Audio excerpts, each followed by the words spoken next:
Señor, para hacer tu voluntad. La Pascua de Resurrección ha llegado. ¡Qué alegría! Celebramos la resurrección del Señor que dio su vida por nosotros, venció a la muerte y el pecado y nos consiguió la vida eterna junto al Padre.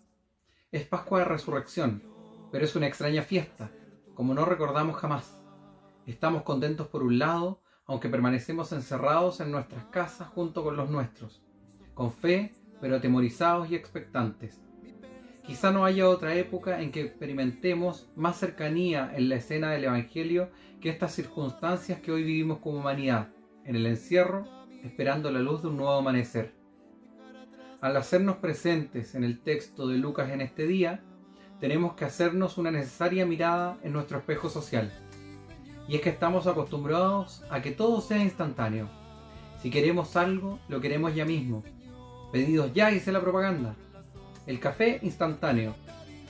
Ya quedó atrás eso de batir para tener un buen vaso de leche. Las mejores empresas de transporte son las que se demoran menos, y así un sinnúmero de etcétera. Desde esta lógica tan nuestra, miramos los hechos de la Pascua. Se requiere, sin embargo, un pequeño esfuerzo para adentrarse en aquel tiempo y descubrir qué ocurría y cómo fueron las cosas, basándonos en lo que los evangelistas nos dejaron. Hoy, jueves 16 de abril, nos llega este curioso relato de Lucas 24. Imaginemos los hechos. Los discípulos están encerrados por temor, la desazón, todo el plan terminó en fracaso rotundo, la muerte del maestro. Con esto ya no se puede lidiar. La imagen que nos queda de la tumba, con una gran roca tapando, y es que de la muerte nadie regresa. Muy de mañana, unas mujeres llegaron con una extraña noticia. Él ha resucitado y ya no está en la tumba, decían. Y ya había llegado la noche, cuando unos discípulos venidos de Emaús, que cuentan una hermosa historia de un fulano que se les apareció en el camino, y como descubrieron que era Jesús resucitado, y que lo reconocieron al partir el pan. Pero el Maestro les había enseñado a vivir en comunidad, y esa riqueza de vida la mantienen. Creen en la palabra del Maestro, la resurrección, pero es algo extraño, no se entiende. Cuando se les aparece, es un temor más, porque eso de que los fantasmas aparecen, no lo creen, pero por las dudas hay que cuidarse de ellos. Así están las cosas en esa primera comunidad cristiana. Desastre total, hay fe, pero también hay dudas.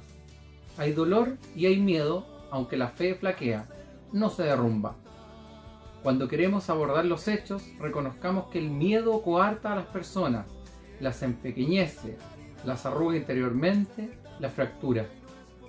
El miedo poco a poco va aniquilando a las personas y las va retrayendo hasta ser una mínima expresión. Se enfría la sangre, decían los abuelos. Esa es la sensación de los discípulos y apóstoles de Jesús, pues son personas humanas y la fragilidad es parte también de su ser. De modo que la condición de asumir al Jesús resucitado no fue fácil, sino que fue un proceso. El relato nos recalca la condición de encierro por ese motivo. Para abrirnos a la mente a tal acontecimiento es un hecho que no fue fácil de asimilar. Por eso no nos extrañe que hoy en día hay tantos hermanos que aman a Jesús de Nazaret, porque Él es el hombre simpático, el lana, el cumpa, el floppy, ese que le cae bien a todos, que es un sabio de la vida, pero que no logran asimilar como resucitado. Este es el encuadre de la escena en que estamos con el Evangelio de este día. Una comunidad que está procesando todo, no ha logrado comprender cómo se escapó todo de las manos y fue a terminar en una situación caótica, aunque ya Jesús les advirtió de este sufrimiento y el desenlace en la muerte. Y peor, llegan las noticias de las mujeres y los discípulos de Emaús con algo que le escucharon decir varias veces a Jesús. Y debemos ser bien honestos, los discípulos jamás le pusieron atención sobre estas materias a Jesús, por las razones que fueran. Incluso nosotros hoy tampoco lo escuchamos mucho. No nos gusta aquellos momentos de sufrimiento y dolor de Jesús. Nos gusta más el Cristo resucitado, el vencedor a la muerte y el pecado, el que va sanando por el camino, el que multiplica el pan y domina las fuerzas de la naturaleza. Pero no nos agrada el Jesús sediento en el desierto, el que ayuna, el que padece y es colgado en la cruz. No, ese no nos gusta. Y así las cosas, los discípulos reunidos, pero escondidos, encerrados. Irrumpe el Señor, a pesar de estar con las puertas cerradas. Claro, si es el Señor de la vida, es Él. Tanta vida, tanto amor, tanta entrega. Ni siquiera la cueva de la muerte bien sellada es capaz de retenerlo. Los discípulos aún temen. No han entendido lo de la resurrección, como nosotros que aún no lo entendemos bien. Creen ver un fantasma. Jesús es enfático. Les muestra sus manos y su costado. Es el mismo hombre que estuvo con ellos recorriendo Galilea, el que bendijo tantas veces la mesa y comió con ellos. Es el mismo hombre que fue puesto injustamente en la cruz. Ha resucitado, no es un fantasma, es una persona. Y como tantas otras veces les pide algo para comer y come allí junto a ellos. Sí, como lo hizo tantas veces. Y ahora sí, ellos ya pueden reconocer al resucitado. Es el mismo Nazareno que el Padre de los cielos ha vuelto a la vida.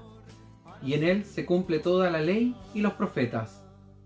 Ahora, la casa que estaba muy triste y todos con temor, ahora se transformó en la luz de la felicidad y plenitud.